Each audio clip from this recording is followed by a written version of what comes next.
The sterling silver frame containing David's photograph seemed heavier than usual as I repositioned it on the dining room table, ensuring it faced the seat where Marcus would sit, assuming he arrived on time, which had become increasingly rare since he'd married Sophia 3 years ago, though I tried not to read too much into these small changes that felt like tremors preceding an earthquake I couldn't quite name. My hands, which had once steadied themselves while handling disciplinary meetings with troubled students during my 30-year career as a high school principal, now trembled slightly as I adjusted the white orchid centerpiece that I'd special ordered from the florist who knew David's preferences, the same florist who had provided arrangements for his funeral 5 years ago when cancer had stolen him from me in what felt like a blink of an eye, leaving me to navigate this family alone. The dining room, with its mahogany furniture that David and I had purchased during our 10th anniversary trip to North Carolina, glowed under the soft light of the chandelier we'd inherited from his mother, a woman who had never quite approved of me, her Chinese-American daughter-in-law who she felt talked too much and laughed too loudly,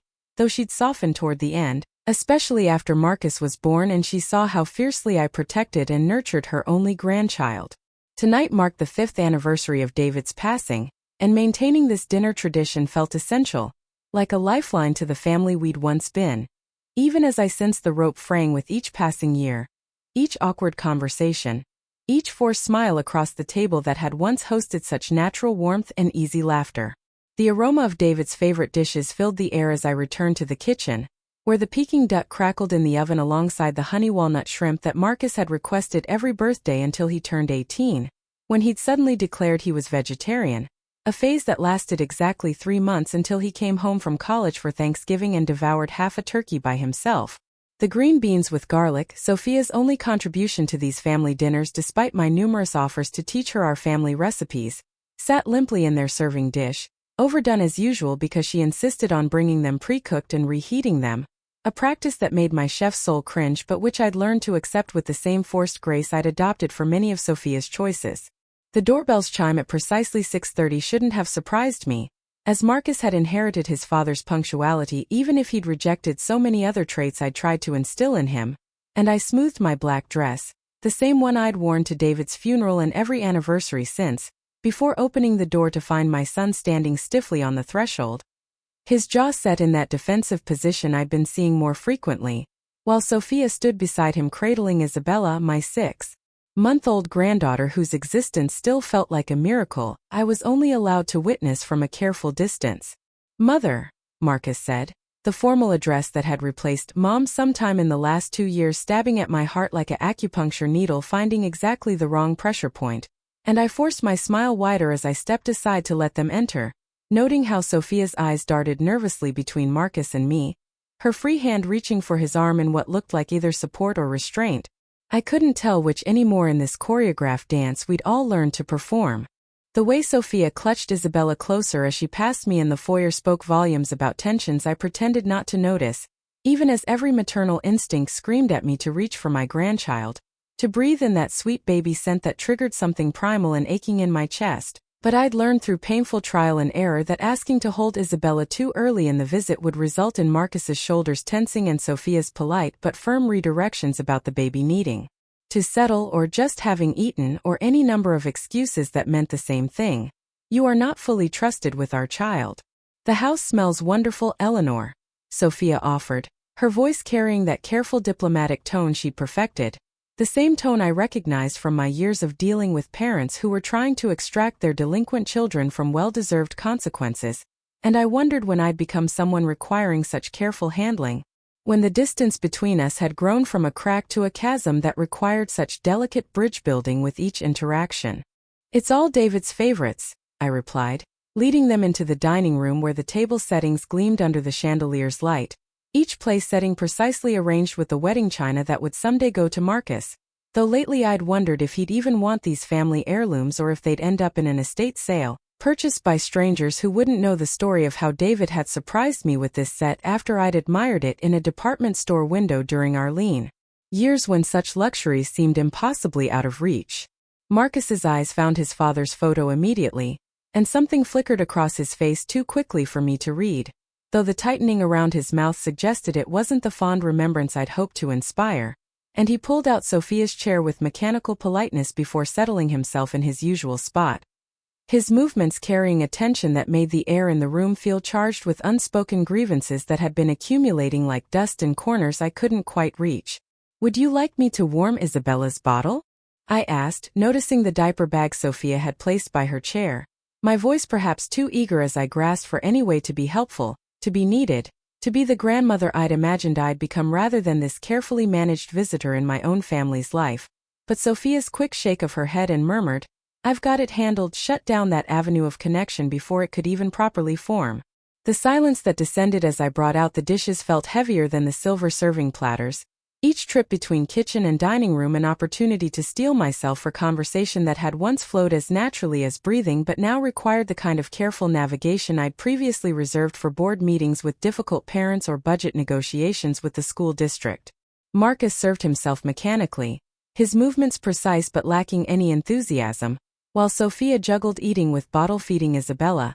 declining my repeated offers to hold the baby so she could enjoy her meal, each refusal another small rejection that accumulated like paper cuts on my already raw heart. "The duck is perfect, just the way Dad liked it," Marcus finally said, the first voluntary statement he'd made since arriving, and I felt pathetically grateful for even this small acknowledgement, this tiny bridge across the distance between us, though his use of past tense felt pointed, as if David's preferences belonged to a closed chapter rather than a living memory we were actively honoring. "He taught me the recipe when we were first married," I began, hoping to share one of the warm family stories that used to bind us together, but Marcus's slight flinch made me falter, and I realized with a sick feeling that even our happy memories had become minefields, each one potentially triggering some grievance or remembered slight that I couldn't predict or prevent, leaving me tongue-tied in my own home with my own son. Sophia, ever the peacekeeper, jumped into the conversational void with updates about Isabella's development, her voice bright with the forced cheer of someone trying to prevent a disaster they could sense building like storm clouds on the horizon, and I listened with genuine interest even as I noticed how she carefully edited her stories, leaving out details about doctor visits I hadn't been invited to attend or milestones I'd missed because they'd happened during the increasingly long stretches between our visits. "She's almost sitting up on her own," Sophia said, bouncing Isabella gently on her lap, the baby's dark eyes so like Marcus's at that age that my heart clenched with memories of when he'd been mine to guide and protect, when his hurts were simple enough to heal with band-aids and kisses, before the wounds became invisible and untreatable by maternal remedies. "Marcus was an early sitter too," I offered, unable to stop myself from drawing the parallel even as I saw his jaw tighten. "I remember being so proud when he hit all his milestones ahead of schedule, though of course every child develops at their own pace," I added hastily, trying to forestall the criticism I could see building in his eyes like thunderclouds gathering before a storm. "Not everything has to be a competition, Mother," Marcus said, his voice carrying an edge sharp enough to cut, and the word competition hung in the air between us like an accusation I didn't fully understand but felt in my bones was part of some larger indictment he'd been building against me, brick by brick, grievance by grievance. "I wasn't suggesting," I began, but Sophia's hand on Marcus's arm stopped whatever explosion had been building, and Isabella chose that moment to fuss, providing a distraction that everyone seized upon with relief that was palpable as humidity before a thunderstorm breaks. The rest of the dinner proceeded in fits and starts, conversation limping along like a wounded animal that no one had the mercy to put out of its misery, and I found myself talking too much to fill the silences, each word seeming to irritate Marcus further. His responses becoming increasingly terse until Sophia was essentially carrying the entire conversational burden while managing Isabella and trying to eat her rapidly cooling dinner. When I brought out the dessert, David's favorite coconut cake that I'd made from scratch using his mother's recipe, the one I'd been making for 35 years and had planned to teach Marcus's wife someday in a moment of bonding that now seemed as likely as David walking through the door, Sophia's apologetic smile told me everything before she even spoke. "I'm so sorry, Eleanor, but I'm actually trying to avoid dairy while breastfeeding," she said, the words reasonable and delivered kindly, but I couldn't help noting that she'd had no such restrictions when she'd eaten ice cream at her sister's house last week, a detail I knew only because I'd pathetically stalked her social media for glimpses of my granddaughter's life. "Of course," I said, my voice steady even as something inside me crumbled like old mortar between bricks. I should have asked about dietary restrictions, though we all knew I had asked weeks ago and had been told there were none, but pointing this out would only prove whatever point Marcus seemed determined to make about my difficult nature. "You know what, Mother?" Marcus suddenly said, pushing back from the table with a force that made the china rattle. His face flushed with an anger that seemed to have been fermenting for longer than just this dinner. This is exactly the problem right here. This whole performance where you pretend everything is perfect while making everyone feel like failures for not meeting your impossible standards. The words hung in the air like smoke from a fired gun, and I felt myself reeling even as some part of my brain catalogued the accusation for later analysis, for the 3 a.m. replays that had become my nightly companion since David's death. But my immediate response was defensive, the principal in me rising to meet what felt like an unfair attack. I have never, I began, but Marcus was already standing, his chair scraping against the hardwood floor with a sound like fingernails on a chalkboard, while Sophia gathered Isabella with movements that spoke of long practice at quick exits, and I realized with a sick feeling that they'd done this before, fled other scenes that had become too uncomfortable to endure. You have always, Marcus interrupted, his voice rising with each word like a crescendo in a symphony of resentment.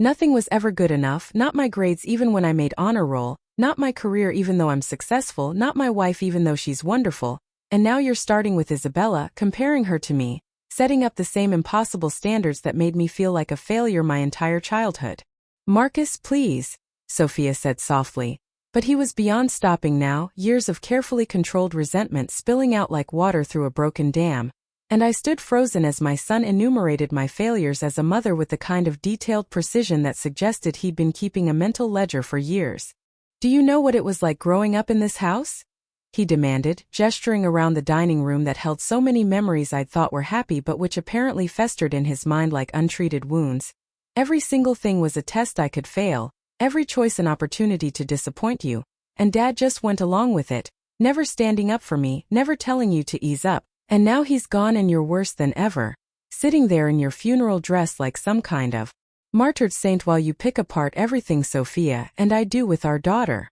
That's enough, Marcus, Sophia said more firmly, shifting Isabella to her hip as she moved toward the door, her face a mask of controlled concern that reminded me of the expressions I'd worn during difficult parent conferences, professional and distant even in the midst of emotional chaos. No, it's not enough, Marcus shot back, his eyes bright with unshed tears that made him look suddenly younger, like the little boy who'd come to me with scraped knees and bruised feelings, except now I was the source of the wounds rather than the healer. I'm done pretending this is working, done subjecting my family to these command performance dinners where we all act out some fantasy of the perfect family that never actually existed. The silence that followed his outburst was deafening, broken only by Isabella's confused whimper at the raised voices, and I found myself unable to form words, my lifetime of verbal facility deserting me when I needed it most, leaving me standing like a statue in my own dining room while my family prepared to leave, possibly forever. I never wanted to hurt you, I finally managed, my voice sounding strange and hollow in my own ears, like an echo of the authority I'd once wielded so effortlessly but which now felt like a costume that no longer fit. Everything I did was out of love, to help you become the best version of yourself. That's the problem, Mother, Marcus said, his voice dropping to a whisper that somehow hurt more than his shouting. You never loved who I actually was, only who you thought I should become, and I can't do this anymore. I can't keep hoping that someday I'll be enough for you when 32 years hasn't been long enough to meet your standards.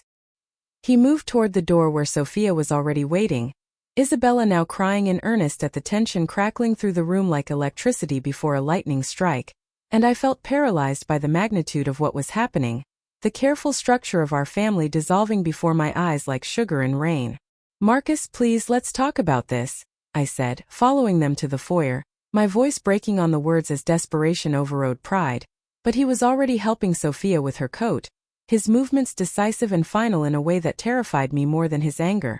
There's nothing left to talk about, he said, not meeting my eyes as he opened the door to the cold February night that seemed to rush in like an unwelcome prophecy of the isolation waiting for me. I need space, Mother, real space, not these fake polite distances we've been maintaining, and I need you to respect that, which means no calling, no texting, no showing up at our house, no contact until I decide if and when I'm ready. You can't mean that, I said, the words torn from somewhere deep and primal, the place where maternal love lived beneath all the complicated layers of expectation and disappointment and failed communication. Marcus, you're my son, Isabella is my granddaughter, you can't just cut me out like this.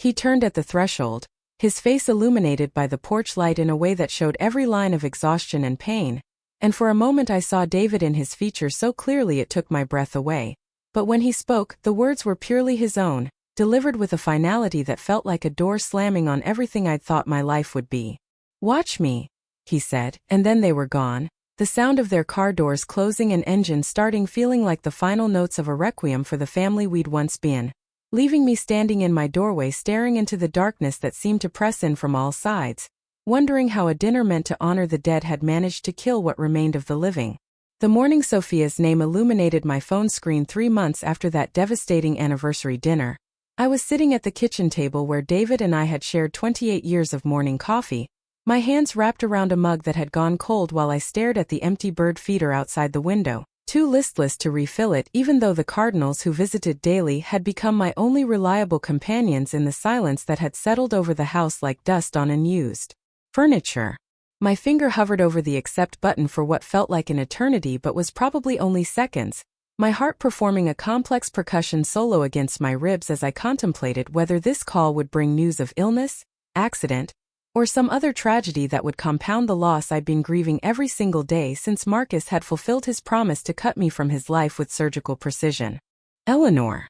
Sophia's voice came through tentative and careful, like someone testing ice before putting their full weight on it, and I managed a greeting that sounded almost normal despite the tornado of emotions spinning through my chest, hope and fear and desperate longing all tangled together like Christmas lights hastily shoved in a box, impossible to separate without patience I wasn't sure I possessed. "I know Marcus told you not to contact us," she continued quickly, as if afraid I might hang up before she could explain, though hanging up was the furthest thing from my mind as I gripped the phone like a lifeline thrown to someone drowning in an ocean of their own mistakes. "And I want you to know he doesn't know I'm calling, which is probably a betrayal of sorts, but I've been thinking about family and what it means, especially now with Isabella getting bigger every day, and I couldn't shake the feeling that we're all losing something precious in this silence." The words tumbled through the phone like water through a broken dam, and I found myself sliding down the kitchen cabinet until I was sitting on the floor, the cool tile against my legs grounding me in reality even as my mind spun with the implications of this unexpected contact. This tiny crack in the wall Marcus had built between us that might, if I was very careful, become a door. "Is everything all right?" I asked, the mother in me immediately fearing the worst even as I hoped for the best, and Sophia's soft laugh carried a note of understanding that made my eyes burn with tears I'd become expert at suppressing, having learned that crying alone only led to headaches and swollen eyes that reminded me how pathetic I'd become. "Everything's fine, Eleanor, or at least as fine as it can be when a family is fractured," she said, and I could hear Isabella babbling in the background, those sweet baby sounds that I'd been denied for 3 months feeling like music after a long silence. "But I've been watching Marcus, and fine isn't the word I'd use to describe him. Not when he gets quiet every Sunday around dinner time, not when he stares at his phone like he's waiting for something, not when Isabella does something new, and his first instinct is to reach for his phone before remembering and putting it away." My throat constricted with emotions I couldn't name, relief and pain twisted together like strands of DNA, inseparable and essential, and I pressed my free hand against my chest as if I could physically hold my heart together while Sophia continued talking, her words painting a picture of my son's pain that mirrored my own so perfectly it was like looking in a generational mirror. "I grew up in a big family, Eleanor, lots of noise and chaos and sometimes fights that seemed world-ending, but we always found our way back to each other because that's what family does," she said, her voice carrying the warmth I'd always admired even as I'd resented it for highlighting my own emotional limitations. "And I've been thinking about Isabella and what kind of family legacy we want to give her, whether we want to teach her that love is conditional and forgiveness has expiration dates, or whether we want to show her that people can grow and change and find their way back to each other." The question hung between us like a bridge partially built from both sides, waiting for someone brave enough to complete the span, and I found myself nodding even though she couldn't see me, my voice thick with unshed tears as I managed to say, "I would give anything to find our way back, but I don't know how to cross a bridge that Marcus burned, and I'm terrified of making things worse by trying. That's why I'm calling," Sophia said, and I could hear her shifting Isabella, probably moving to that rocking chair they'd posted about on social media 2 months ago, the one I'd wanted to buy for them but couldn't because I'd been erased from their lives like a typo corrected in final draft. "Because I think there might be a way, but it's going to require something from you that might be harder than anything you've done before. Anything, I said immediately, meaning it with every fiber of my being, even as some part of me wondered what could be harder than these 3 months of exile. What price could be higher than the one I'd already been paying in sleepless nights and silent dinners and a granddaughter who wouldn't know my face? You need to really hear him, Eleanor, Sophia said, her voice gentle but firm in a way that reminded me why she was such a good pediatric nurse, able to deliver difficult truths with compassion that didn't dilute their importance. Not just listen while you prepare your defense or explanation, but really hear what he's saying about his childhood, about how your love felt to him, about the wounds that are still bleeding even after all these years. The words stung like antiseptic on a fresh cut, necessary but painful, and I felt my defensive instincts rising like hackles on a threatened animal before I forced them down, remembering that this phone call was a gift I couldn't afford to squander with the same prideful reactions that had led us here in the first place. I thought I was being a good mother, I said, the words small and broken like shells crushed underfoot. Everything I did, every standard I set, every push toward excellence was because I loved him, because I wanted him to have every opportunity, because I saw his potential and couldn't bear the thought of him not reaching it. I know, Sophia said simply, and somehow those 2 words carried more understanding than any lengthy explanation could have provided. But intent and impact aren't always the same thing, and right now Marcus is drowning in the impact, unable to see past his 8-year-old self crying because his A- wasn't good enough, past his teenage self feeling like he could never measure up to the image of the son you needed him to be.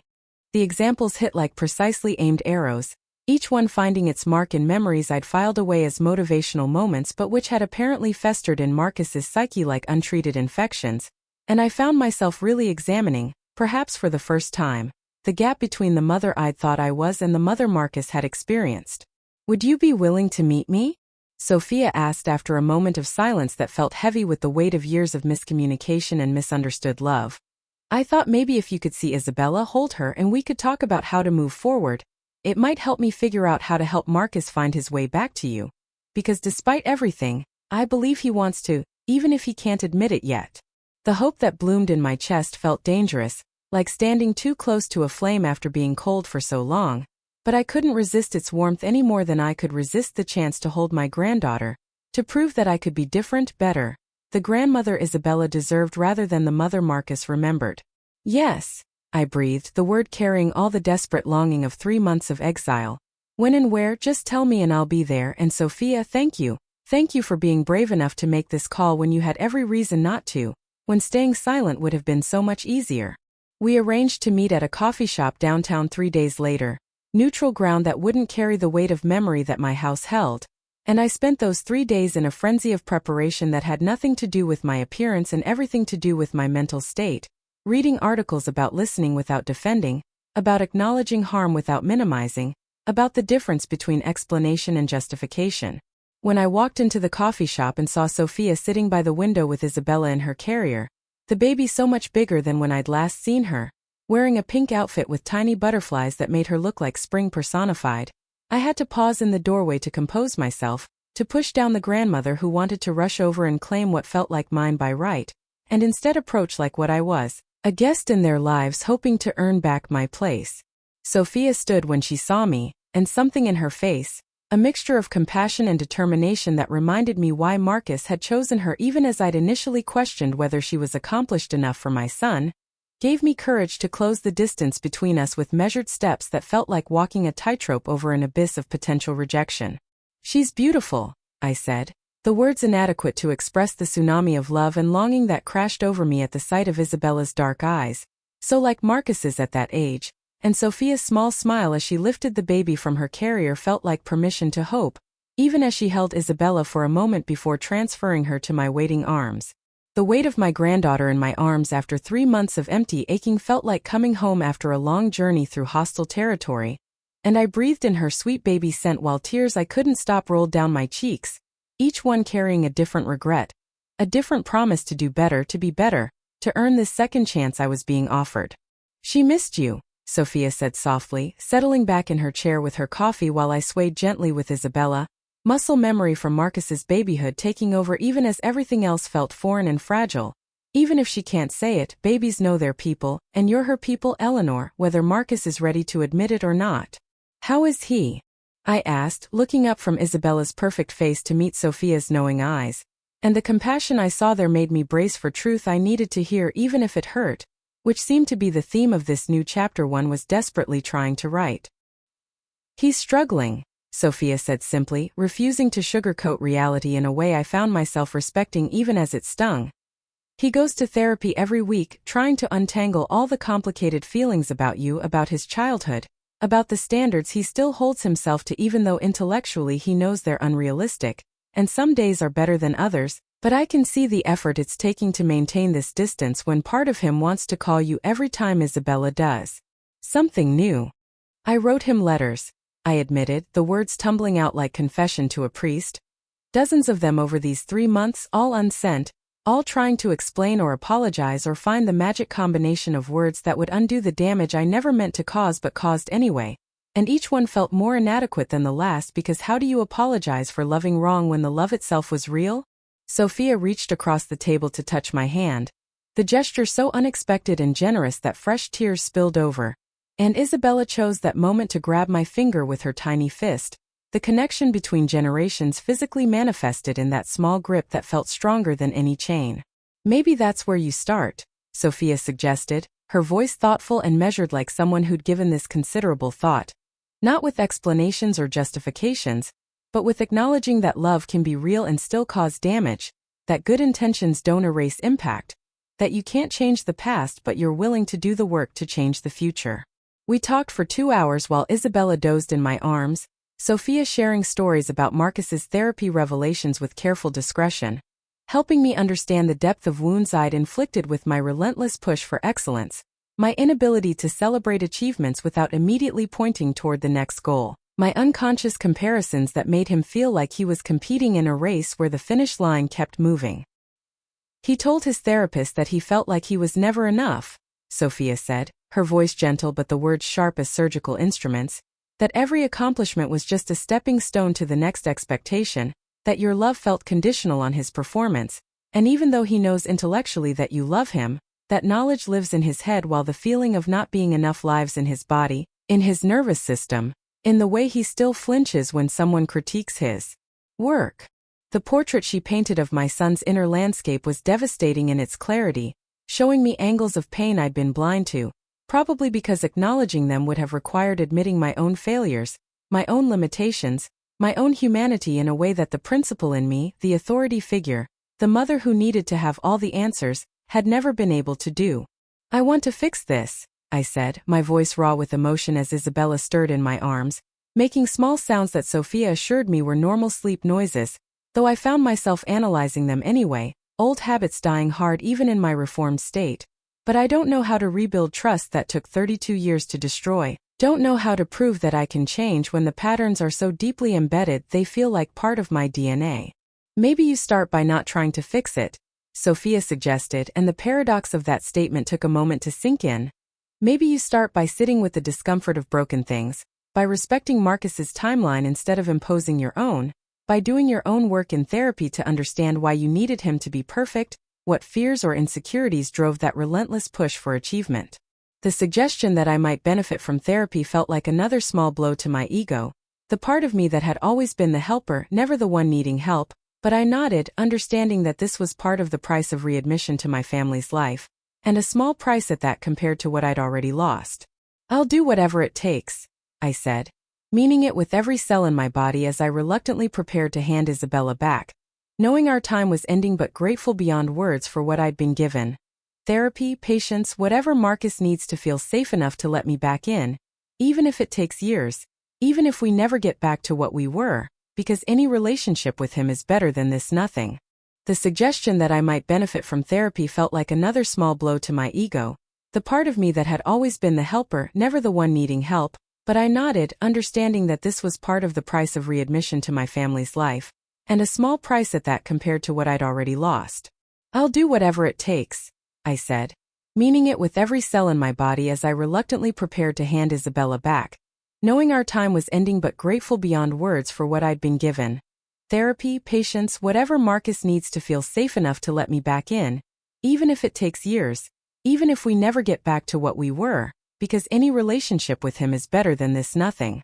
Sophia took Isabella with practiced ease, settling her back in the carrier while I felt the absence like a physical ache, phantom baby weight in empty arms, but she surprised me by saying, "I'm going to talk to Marcus about today, not the details but the fact that we met, that you held Isabella, that you're willing to do the work, and we'll see what happens because I believe in redemption, Eleanor, in the possibility of change, in families finding new shapes that honor everyone's needs better than the old patterns ever could." As we prepared to leave, Sophia turned back with Isabella carrier in hand and said something that would echo in my mind for weeks to come. "You know, Eleanor, Marcus is a wonderful father, patient and attentive and so careful to celebrate Isabella for who she is rather than who he thinks she should be. And I think he learned that by experiencing its opposite, by knowing firsthand how it feels to be loved for your potential rather than your reality. So maybe in a strange way your mistakes are helping him be better for Isabella, breaking the cycle even if it broke his relationship with you in the process."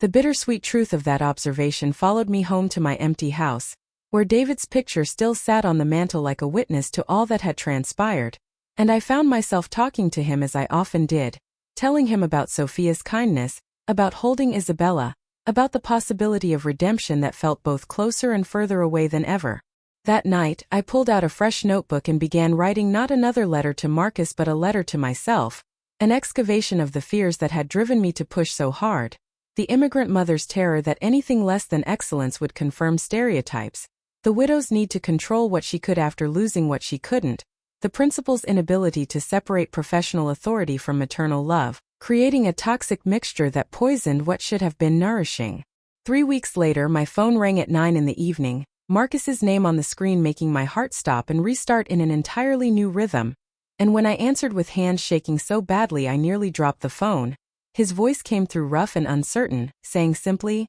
"Mom? Sophia says you've started therapy and I was wondering if maybe, if you're willing, we could do a session together, not to fix everything right away but maybe to start building something new, something better for all of us, especially Isabella." The word mom instead of mother felt like a key turning in a lock I'd thought was permanently sealed. And as I told him yes, of course, anything he needed, I looked out the window where the bird feeder I'd finally refilled was hosting a late evening cardinal, its red plumage vivid against the darkening sky like hope against despair, like love persisting despite pain, like families finding their way back to each other not along the old paths but by forging new ones through territory mapped by honesty and humility and the hardest kind of love, the kind that changes. The sound of Isabella's laughter filling my kitchen on a Sunday afternoon is a melody I no longer take for granted.